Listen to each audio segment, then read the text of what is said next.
Selamat pagi para peserta kuliah Hidroelektrometalurgi semester 2 2019-2020. Kita lanjutkan kuliah daring kita ke bab 8 mengenai proses ekstraksi nikel laterit dengan jalur hidrometalurgi. Saya mulai dengan pembahasan mengenai karakteristik biji nikel laterit. Apa sih sebenarnya laterit itu?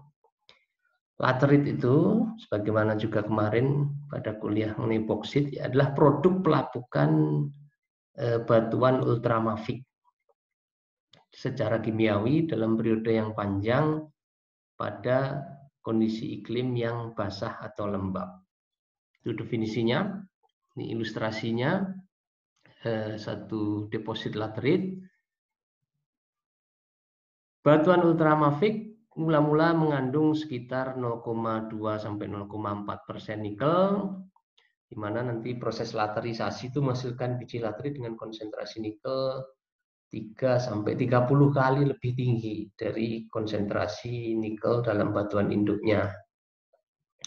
Menurut New World Encyclopedia, ultramafik rocks adalah dark color igneous and meta-igneous rocks that are rich in minerals containing magnesium and iron. Jadi mineral yang kaya dengan magnesium dan besi, yang mempunyai kandungan silika yang relatif rendah. Itu definisi menurut New World Encyclopedia. Jadi kata kuncinya ada kaya magnesium dan besi.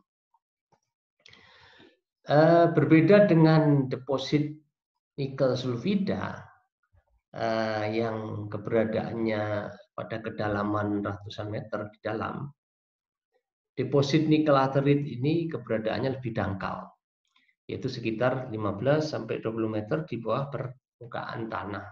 Nanti konsekuensinya biaya penambangannya lebih murah dibandingkan dengan biaya penambangan biji sulfida yang dalam, ya, harus dengan underground mining. Kalau nikel laterit cukup dengan tambang terbuka atau open pit mining. Secara umum endapan nikel laterit dapat dibagi ke dalam 3 zona utama, yaitu zona ferricrete, zona limonit, dan zona saprolit. Di mana zona ferricrete atau diberi nama juga iron caps atau tudung besi mengandung komponen utamanya besi dengan mineralisasi hematit. Kadar besinya sekitar 60%, merupakan lapisan paling atas dari deposit nikel laterit. Ketika dilakukan penambangan, lapisan ferricrete ini nanti menjadi overburden, ya, overburden yang dibuang. Namun juga diteliti, dicoba, diupayakan untuk dapat digunakan sebagai raw material, bahan baku untuk pembuatan nickel pig iron. Di ferricrete itu berada paling atas dari deposit nikel laterit. Di bawah zona ferricrete, atau iron caps itu terdapat lapisan limonit, kemudian di bawahnya lagi terdapat lapisan saprolit. Berikut ini skema yang banyak digunakan untuk menggambarkan profil lapisan dalam suatu endapan biji nikel laterit, di mana lapisan-lapisan tersebut mempunyai kandungan nikel, kobalt, besi, dan MgO yang berbeda. Ya, nah untuk lapisan ferricrete tadi kandungan besinya tinggi, lebih dari 50%, kandungan nikelnya rendah, ya.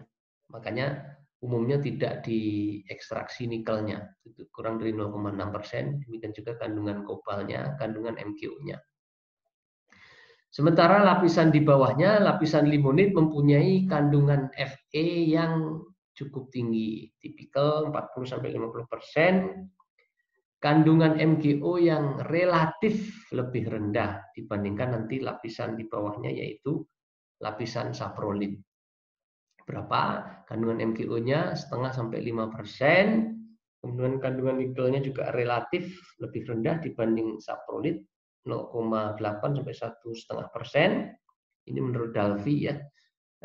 Kemudian kobaltnya relatif lebih tinggi dibanding saprolid, yaitu 0,1–0,2%. Nah, biji limonit inilah yang banyak diproses dengan jalur hidrometalurgi.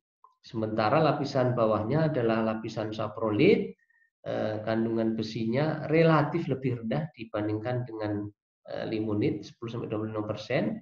MgO-nya yang tinggi, 15–35%. Nikelnya lebih tinggi, 1,5–3%. Kobalnya lebih rendah dibandingkan dengan lapisan limonit. Lapisan saprolid inilah yang saat ini sudah banyak diproses di Indonesia.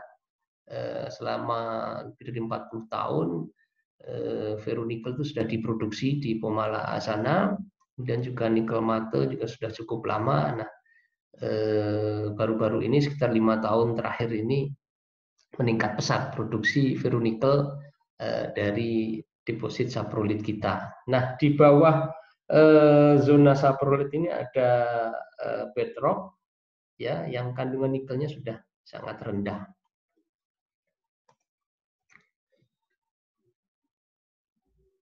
Ya, ini tadi penjelasan yang sudah saya sampaikan sebelumnya. Karena kandungan nikel yang cukup tinggi, saat ini saprolid lebih banyak diproses melalui jalur hidrometalurgi.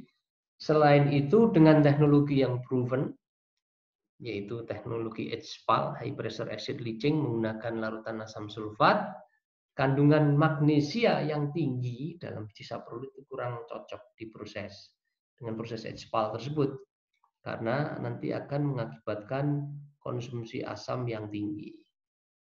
Kemudian kok limonit bisa ya, padahal besinya tinggi. Nanti akan dijelaskan dengan proses HPAL, kandungan besi yang tinggi itu ketika dia terlarut pada suhu operasi pelindiannya sekitar 240–250 derajat Celcius, besi yang terlarut tadi terpresipitasi kembali secara simultan dengan proses regenerasi pelepasan dari asamnya, dari ion H+. Nanti di slide-slide berikutnya akan ditunjukkan.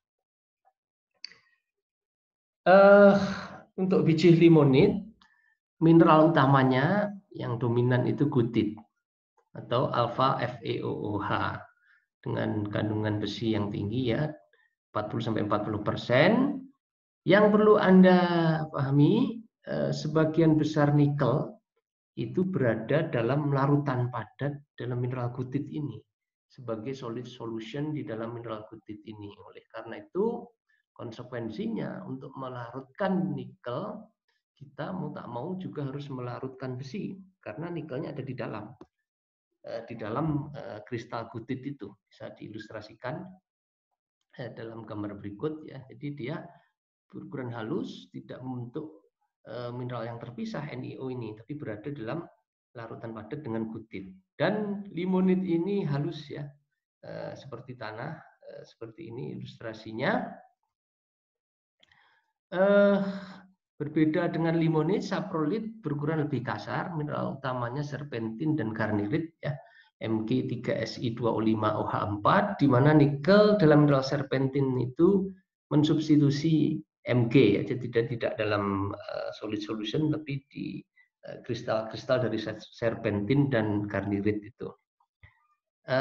Dalam proses pelindian, pelarutan nikel dalam larutan asam juga diikuti pelarutan magnesium ya, ketika biji saprolid ini dilindi.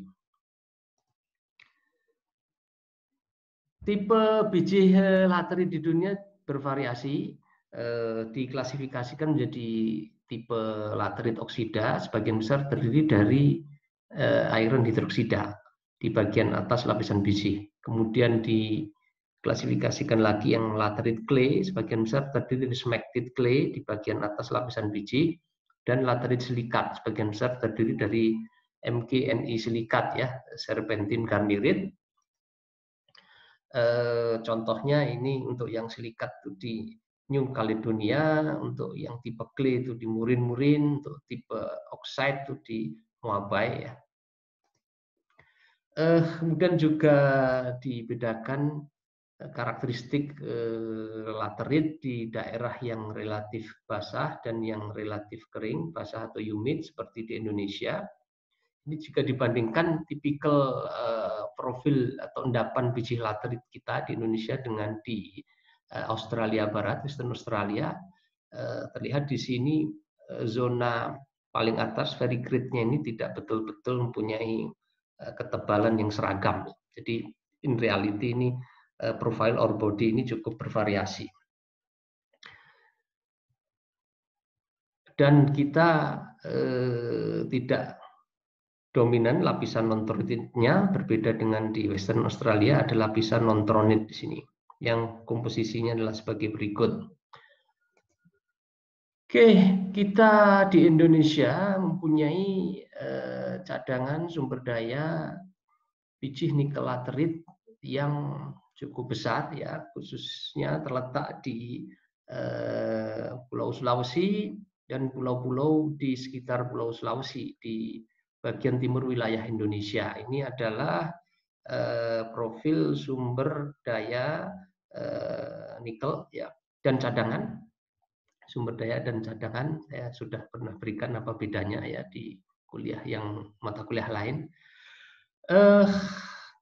Selain nikel, yang perlu Anda pahami, biji nikel laterit itu juga merupakan sumber bahan baku kobalt dan belakangan juga diketahui merupakan sumber bahan baku logam tanah jarang juga, khususnya skandium.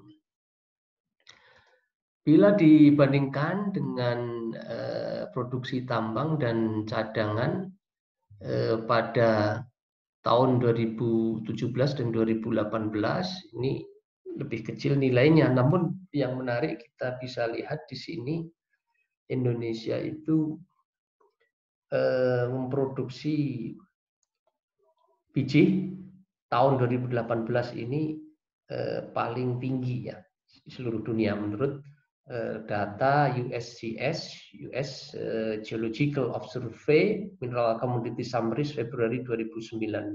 Demikian pula reserve-nya cadangannya itu juga paling tinggi ini pada tahun 2019 data USGS ya. Untuk data tahun sebelumnya, tapi ini publikasinya tahun 2019 Februari, tahun yang lalu, 1 tahun yang lalu. Nilai 3 logam paling berharga dalam biji limonit itu adalah skandium paling tinggi, diikuti dengan kobalt dan nikel. Bila dilakukan analisis berdasarkan data yang relatif baru dengan kadar nikel 1,3%, kobalt 1162 ppm, skandium 82 ppm, ini biji limonit dari Sulawesi Tenggara dengan total recovery nikel 86% dalam mix hydroxide precipitate, kobalt 81%, skandium hanya 61% dalam bentuk SC2O3, dan harga produk per 8 Januari 2020 untuk nikel dan kobalt dan Desember 2019 untuk SC2O3 99,99% sebagai berikut, dan payable masing-masing 80%. Total value-nya per ton biji adalah sebagai berikut. Jadi menarik di sini ternyata skandium oxide ini nilainya justru lebih tinggi dari nikel dengan kadar 82 ppm dan recovery 61% dan payable hanya 80%. Tentu angka-angka ini bervariasi ya. Nanti bergantung juga dengan kadar SC di dalam biji, namun ini berbasis analisis di laboratorium juga bergantung harganya ya. Tentu saja harganya ini bervariasi. Ini harga menurut USGS sumbernya ya tahun 2019 Desember. Jadi perlu dipahami bahwa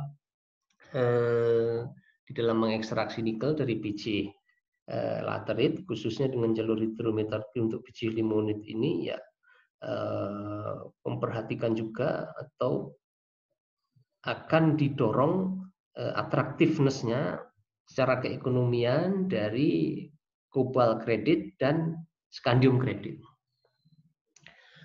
Ada beberapa ringkasan dari karakteristik biji tadi, biji laterit, yang korelasinya nanti dengan proses ekstraksinya.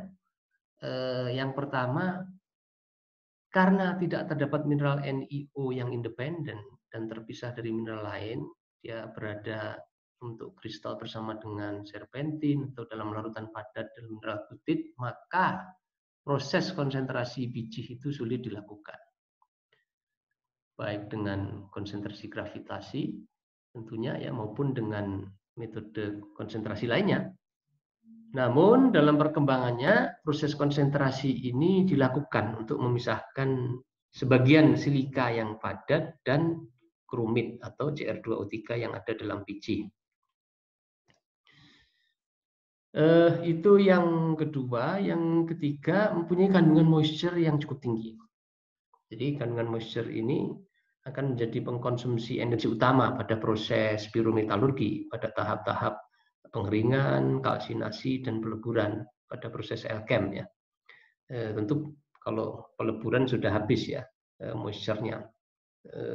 Kemudian rute proses itu mempertimbangkan kandungan besi, magnesia, dan silika. Untuk besi, magnesium merupakan pengkonsumsi utama asam pada proses hidrometalurgi dengan jalur pelindian dalam larutan asam, juga aluminium kalau kandungannya juga tinggi.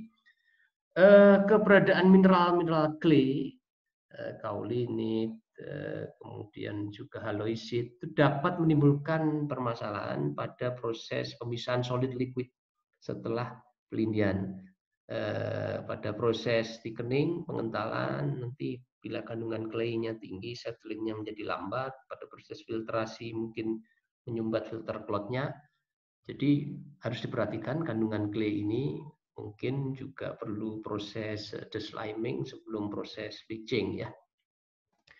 Kemudian aspek lainnya yang lebih terkait untuk proses pirometalurgi adalah rasio antara SiO2 dan MgO atau sebaliknya MgO per SiO2 yang menentukan temperatur leleh slag ya.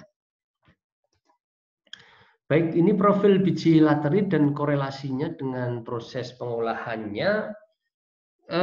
Tadi di atas, paling atas adalah iron cap ya.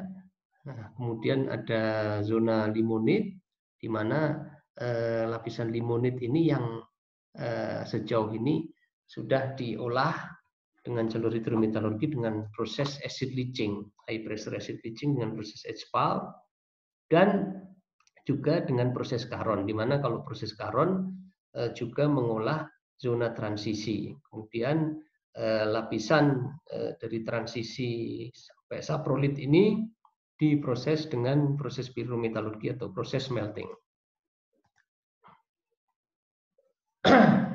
Ini saya skip saja.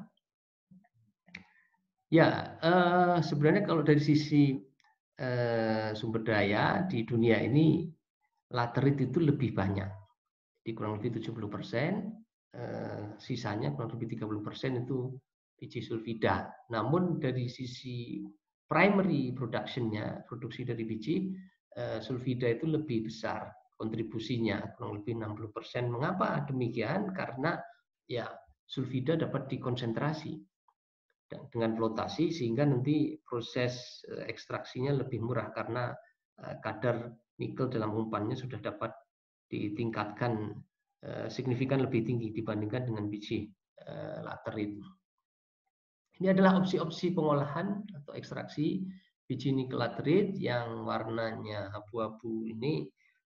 Proses pirometalurgi yang tentu tidak dibahas pada kuliah ini, ada ferronikel smelting, matte smelting, nickel pig iron smelting, ada solid reduction, misalnya proses lupen, dan proses-proses lainnya. Nah, proses hidrometalurgi meliputi proses Caron yang sebenarnya merupakan kombinasi proses Piro dan hidrometalurgi. Proses pressure acid leaching, high pressure acid leaching sama, ini sebenarnya hanya tekanan dan suhunya saja. Kalau high pressure tentu dia lebih tinggi dari proses pressure acid leaching.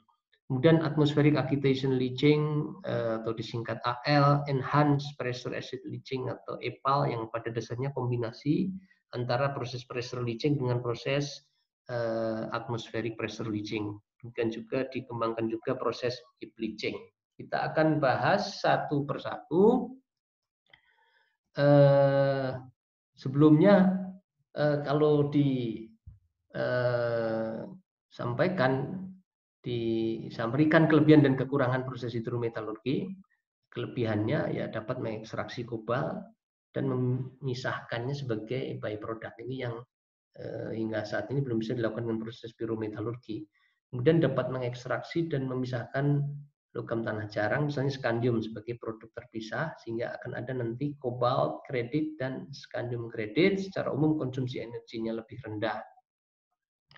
Adapun kekurangan dan tantangan-tantangannya, proses hidrometalurgi itu memerlukan reagen kimia dalam jumlah yang besar, yang seringkali itu menjadi handicap, hambatan.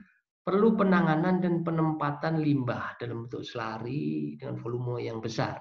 Nah, ini juga tantangan jika slari itu misalnya harus ditempatkan dalam suatu tailing dam yang ketinggiannya 100 meter di suatu tempat yang curah hujannya tinggi dengan aktivitas kegempaan yang tinggi, tentu harus betul-betul penempatannya itu aman.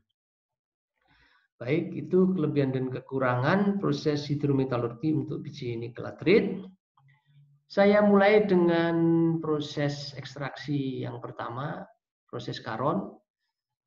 Proses Caron adalah proses ekstraksi nikel dari biji latrit dengan cara pemanggangan reduksi terlebih dahulu, yang diikuti dengan proses pelindian dalam larutan amonia dan amonium karbonat. Sebelum dilakukan proses pemanggangan reduksi, biji dilakukan pengeringan dan pengerusan dalam keadaan kering. Pemanggangan reduksinya dilakukan pada temperatur kira-kira 850 derajat Celcius, di mana pada temperatur tersebut hampir semua nikel dan sekitar 10% besi tereduksi menjadi logamnya. Berikut ini adalah reaksi yang berlangsung pada proses pemanggangan reduksi, di mana nikel tereduksi menjadi nikel metal. Diharapkan demikian, sebagian kecil besi oksida tereduksi menjadi besi metal. Jadi seolah-olah ini terbentuk paduan Feni. Nah, mengapa harus dilakukan pemanggangan reduksi ini? Agar hanya nikel saja yang bereaksi dengan reagen pelindinya. Di mana reagen pelindinya adalah amonia dan amonium karbonat. Jadi ketika biji dengan kadar nikel C 1,5%,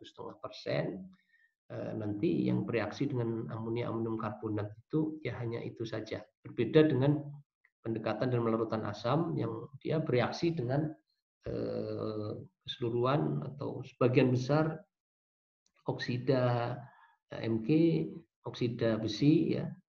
Nah, ini agar bereaksi dengan nikel saja, maka nikel dikonversi dulu dengan pemanggangan reduksi menjadi nikel metal.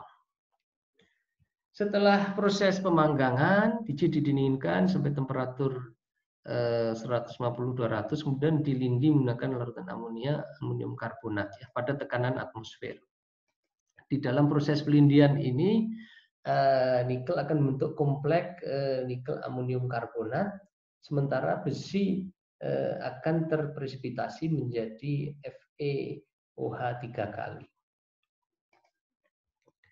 Larutan kaya hasil pelindian kemudian dipisahkan melalui serangkaian tahapan counter current decantation. Berikut adalah diagram alir proses Caron yang mula-mula diterapkan pertama kali itu di Nikaro di Kuba pada tahun 1955.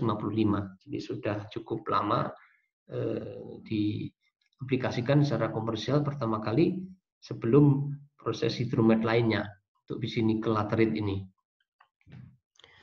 Biji dilakukan pengeringan, pengerusan, kemudian reduction roasting, leaching dalam larutan amonia, di mana pelindiannya itu adalah oksidatif leaching ya. Bisa dilihat di sini ada udara yang berisi oksigen yang diinjeksikan yang berperanan mengoksidasi nikel metal ini nanti menjadi Ni2+ yang membentuk kompleks yang stabil terlarut di dalam larutan amonia. Jadi ada di dalam leachingnya ini ada injeksi udara ya. Dan setelah dilakukan pemisahan solid liquid, ada pre-boil still ini untuk menguapkan amonianya sehingga nanti ketika amonianya diuapkan tinggal nikel karbonat NiCO3 saja. Nah, NiCO3 ketika ingin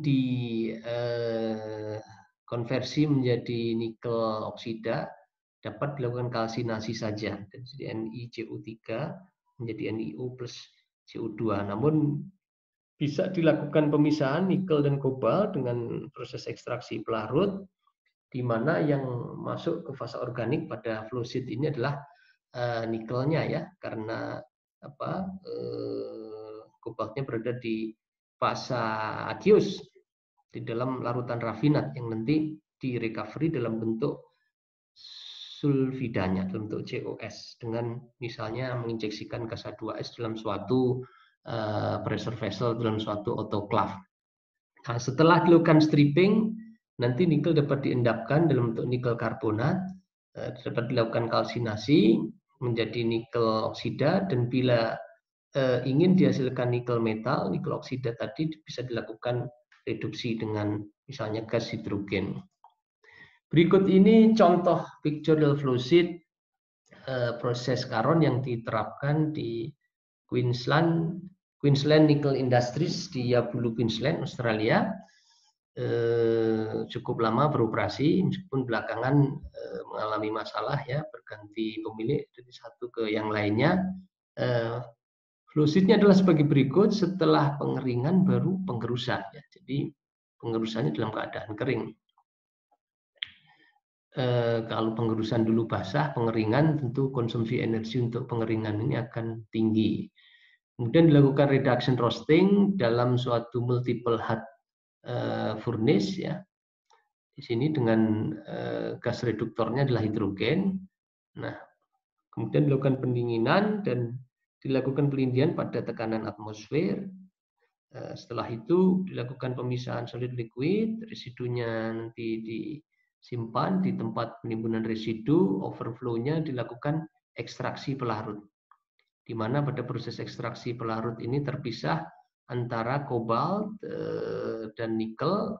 Nikelnya nanti dipresipitasi dalam bentuk nikel karbonat setelah dilakukan stripping, terus dilakukan kalsinasi menjadi nikel oksida, dilakukan reduksi dengan gas hidrogen dari NiO menjadi nikel metal. Kapasitas produksinya 28.000 ton nikel per tahun dengan kemurnian 99,5% dan kobalt 1.400 ton per tahun. Ini yang dilakukan di Queensland ya, di Yabulu.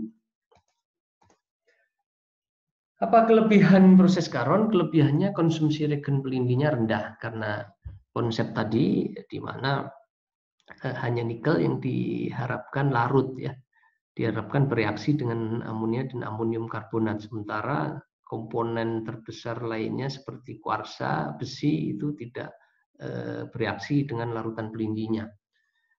Dapat digunakan untuk mengolah campuran biji limonit, saprolit, dapat menghasilkan kobalt, jelas sebagai produk terpisah.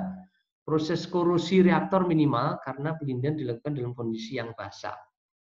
Dalam larutan amonia amonium karbonat tadi, hal ini berbeda dengan proses, katakanlah proses HPAL yang dilakukan dalam larutan asam yang kondisinya lebih korosif, lebih agresif. Dalam hal ini berdampak positif terhadap nanti proses Caron itu biaya maintenance untuk reaktor pelindiannya lebih rendah dibandingkan dengan proses HPAL. Adapun kekurangannya, proses ini mempunyai konsumsi energi yang tinggi, khususnya untuk tahap pengeringan dan pemanggangan reduksi. Di bagian hulu proses dan reduksi nikel dengan gas dari NiO menjadi Ni metal pada bagian hilir atau bagian akhir proses. Itu kelemahannya, energi intensif. Kemudian recovery nikel dan kobalt relatif lebih rendah dibandingkan proses HPAL. Nikelnya kurang lebih 90%, kobalnya lebih rendah lagi. Salah satu penyebabnya apabila nikel itu tidak tereduksi sempurna pada tahap reduction roasting, maka juga tidak larut pada tahap leaching dengan amonium karbonat. Demikian juga besi yang terpresipitasi pada tahap leaching itu seringkali dia menjebak nikel atau mengabsorpsi nikel yang sudah larut. Nah, hal tersebut mengakibatkan penurunan recovery nikel. Demikian juga hal yang sama untuk kobalnya. Sehingga bila yang diolah adalah campuran antara limonit dan saprolit, semakin tinggi proporsi limonitnya, semakin tinggi pula kehilangan kobalt, karena kandungan kobalt yang lebih tinggi itu ada di dalam biji limonit. Itu kekurangannya.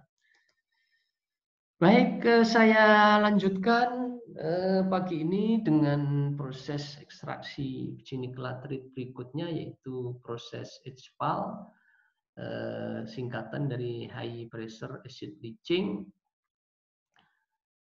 Sesuai dengan namanya, proses HPAL ini dilakukan pada tekanan tinggi dan temperatur tinggi. Berapa temperaturnya? Dalam rentang 240 sampai 270 derajat Celcius, di mana pemanasannya ini dilakukan dalam autoclave melalui mekanisme steam injection. Dipanaskan dengan uap panas yang dimasukkan ke dalam autoclave. Selain juga selarinya sudah dilakukan preheating sebelumnya, sebelum dimasukkan ke dalam autoclave. Tekanannya berapa? 33 sampai 55 atm rentangnya. Secara komersial, regen pelindi yang sudah digunakan untuk proses HPAL adalah asam sulfat, dilakukan reaktor dalam autoclave yang umumnya dilapisi dengan titanium melalui metode mechanical cladding. Kemudian recovery nikel kobalt dapat mencapai 95%, 96% hanya dalam 1 jam, dan kelebihan lainnya proses pelindiannya selektif terhadap besi. Apa maksudnya selektif? Ya, dia memang awalnya melarutkan besi, namun besi terpresipitasi kembali karena pada suhu 240 sampai 270 derajat Celcius itu kelarutan besi rendah dan cenderung terpresipitasi kembali menjadi hematit atau Fe2O3 yang ditunjukkan dalam reaksi berikut. Pada proses pelindian, besi yang di dalamnya mengandung NiO larut dari gutit FeOH menjadi ferric sulfat, ya, Fe2SO4 3 kali. Nah, Fe2SO4 3 kali ini atau Fe3+ ini nanti akan terpresipitasi kembali menjadi Fe2O3, melepaskan di sini adalah asam sulfat.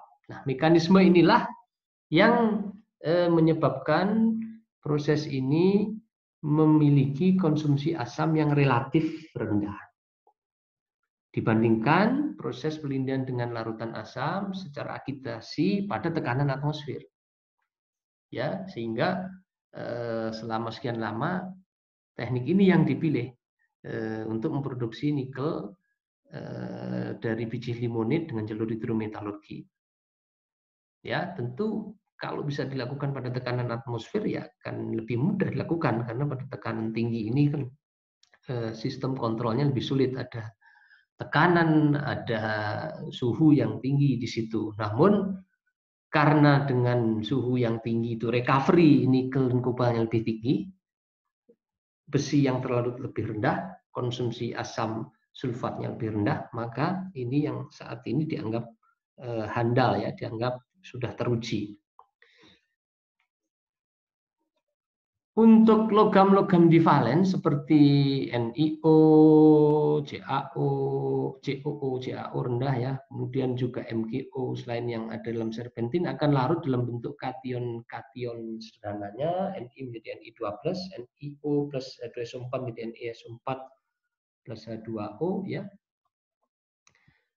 Kemudian Mg dari serpentin juga akan larut, kemudian aluminium juga akan larut, dan sebagian mengendap kembali sebagai alunite ya, sebagai alunit yang rumus kimianya sebagai berikut. Nah, ini harus diperhatikan karena pengendapan alunit ini menjadi salah satu penyebab terbentuknya skill atau kerak-kerak di dinding-dinding autoklav, di dinding permukaan tangki agitatornya, di jaringan pipanya, di valve yang merupakan salah satu problem utama dari operasi HPAL, operasi autoklavnya, selain korosi yang nanti berdampak kepada tingginya biaya perawatan atau maintenance. Ya, itu yang terjadi pada proses HPAL, pelarutan besi, tapi pengendapan kembali untuk hematit, pelarutan nikel, pelarutan kobalt. Dan kalau ada magnesiumnya tinggi, ya dia akan larut ya, akan tetap berada di dalam larutan. Selain itu juga aluminium ada di situ, ada kromium dalam jenis laterit ya. Kalau tidak dilakukan removal di depan, kemudian ada aluminium juga. Saat ini ada beberapa pabrik yang menerapkan proses HPAL. Yang pertama dan sampai saat ini masih beroperasi adalah pabrik HPAL di Moabai, Kuba, dengan jenis produk akhir adalah mixed sulfide precipitate, campuran presipitat sulfida dari nikel dan kobalt, ya, NiSCOS. Kemudian murin-murin di Australia, ya, ini generasi kedua, kapasitas produksinya 40.000. Generasi ketiga ada Coral Bay di Filipina yang dioperasikan dan dibangun oleh Sumitomo, Ravenstorp, Guru, Ambatovi, Ramu, ini di Papua New Guinea, negara tetangga kita. Kalau kita melihatnya dari Papua, dia di Papua Timur. Kemudian Taganito, generasi lebih lanjut dari Ravenstorp, dari Coral Bay, yang juga dimiliki oleh Sumitomo ya. Juga di Turki yang baru-baru ini beroperasi adalah Gordes ya.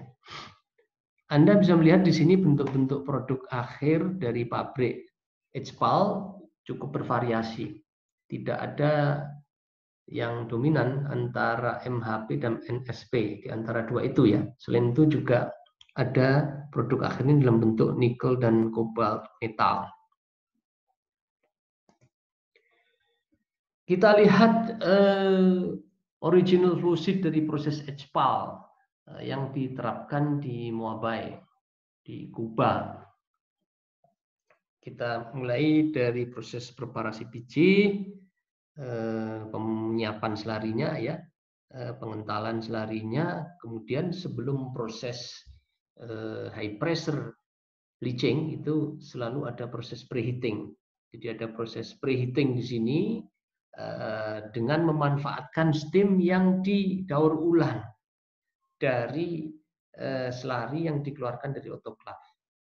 Jadi setelah proses autoclaving itu ada proses flashing ya, proses menurunkan tekanan, menurunkan suhu, di mana uapnya dikeluarkan dan dibawa ke depan ya untuk proses preheating selari sebelum diumpankan ke autoclave. Nanti akan ada gambarnya di slide belakang. Kemudian dilakukan proses leaching, pressure acid leaching di dalam autoclave. Nah, material yang dimasukkan apa saja dalam autoclave, stream apa saja yang masuk ke situ, ada selari umpan yang dari air dan biji ya. Kemudian ada asam sulfat dimasukkan ke situ dan steam atau uap ya.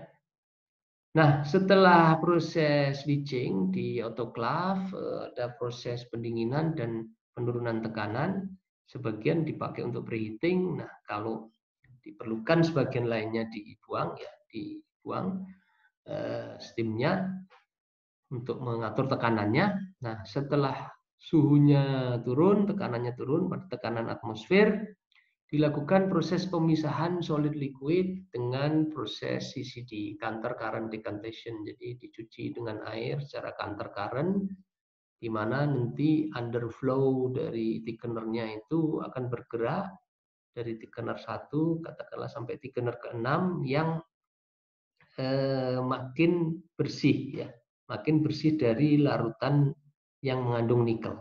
Diharapkan pada underflow thickener ke-6 itu sudah bersih. Namun tidak bisa dihindari masih ada yang menempel di situ. Nah, yang menempel itulah, larutan yang menempel itulah yang mengakibatkan kehilangan nikel. Selain nikel yang tidak terlarutkan pada tahap leaching di autoclave. Sementara liquidnya itu akan bergerak terus dari thickener ke-6 menuju thickener pertama. Ya, di mana overflow dari thickener pertama inilah yang nanti akan diproses lebih lanjut bila diperlukan filtrasi. Dalam filtrasi dilakukan recovery nikel dan kobalt, ya, sebagai MSP, ya. Jadi dilakukan injeksi K2S di sini, ya, untuk mengendapkan nikel terlarut, kobalt terlarut dalam bentuk NiS dan COS.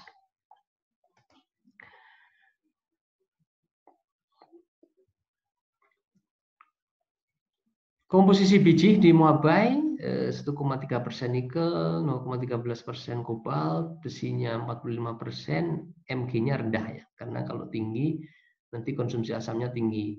Tapi aluminiumnya cukup tinggi, sebagian juga terpresipitasi menjadi Al2O3, kemudian ada 4,3% SiO2, ini reaksi yang terjadi pada tahap pelindian, di mana ferric sulfat nanti mengendap menjadi hematit, ya.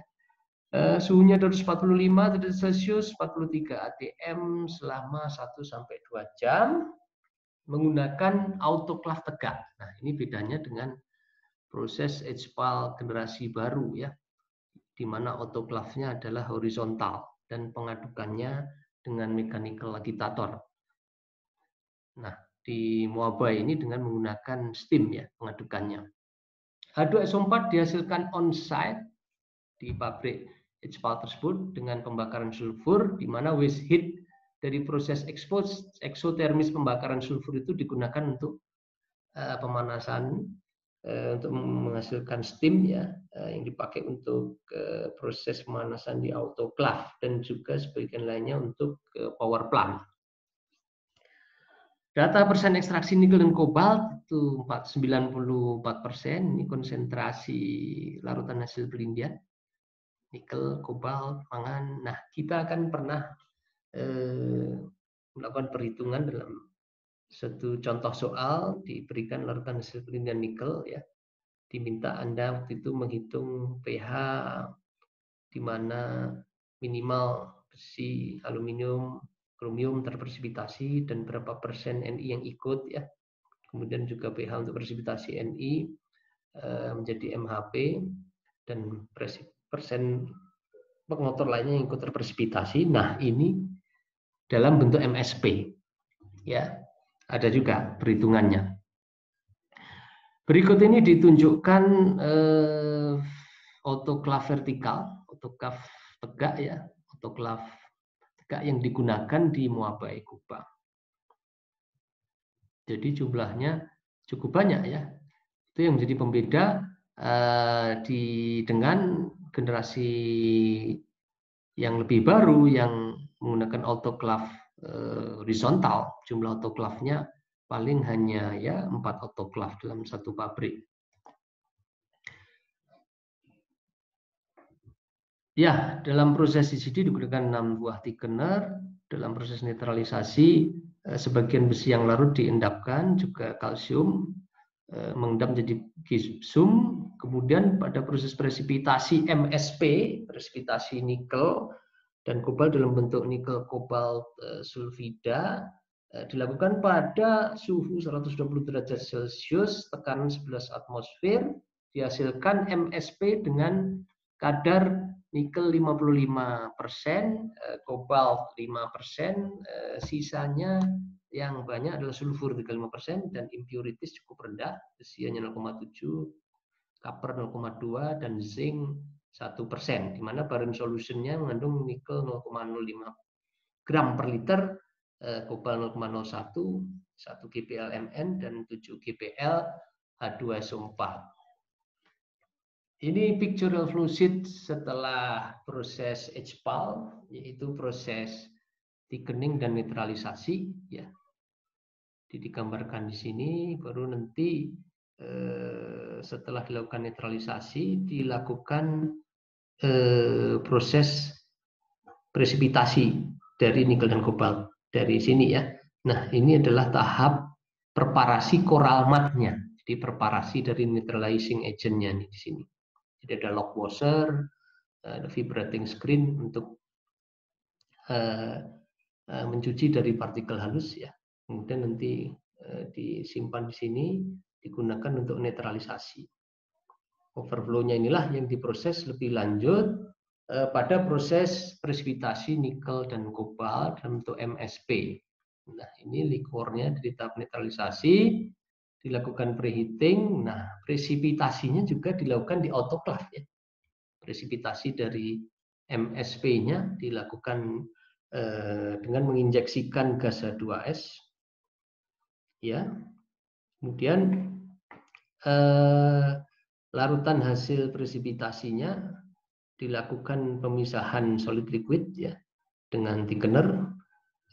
Dia menjadi underflow thickener untuk nanti produknya ini saya kira masih ada proses filtrasi, ya, sehingga dihasilkan filter cake yang siap untuk dilakukan shipping. Ke dalam autoclave juga dimasukkan H2S sheet, MsP sheet, ya. Jadi MsP sheet ini dari underflow thickener ini, ya. Ini sebagian dipompakan kembali ke autoclave untuk mensuplai sheet sebagai katalis proses presipitasi, proses kristalisasi NiSCOS, ya. Oke. Nah, beberapa pabrik yang baru itu ada setelah sekian lama Muaba ini beroperasi. Jadi baru pada akhir tahun 98, ya, akhir tahun era 90-an. Cukup lama. Nah, pabrik-pabrik HPAL tersebut dibangun di Australia Barat, di New Caledonia, Filipina, Turki, Papua Nugini, Madagaskar. Perbedaannya adalah pada tahap recovery nikel dan kobalt setelah pelindian, ya. Jadi cukup bervariasi di situ. Saya akan lanjutkan pada kuliah daring berikutnya. Untuk hari ini sampai di sini dulu. Silakan kalau ada pertanyaan dapat disampaikan kepada saya. Terima kasih. Selamat siang.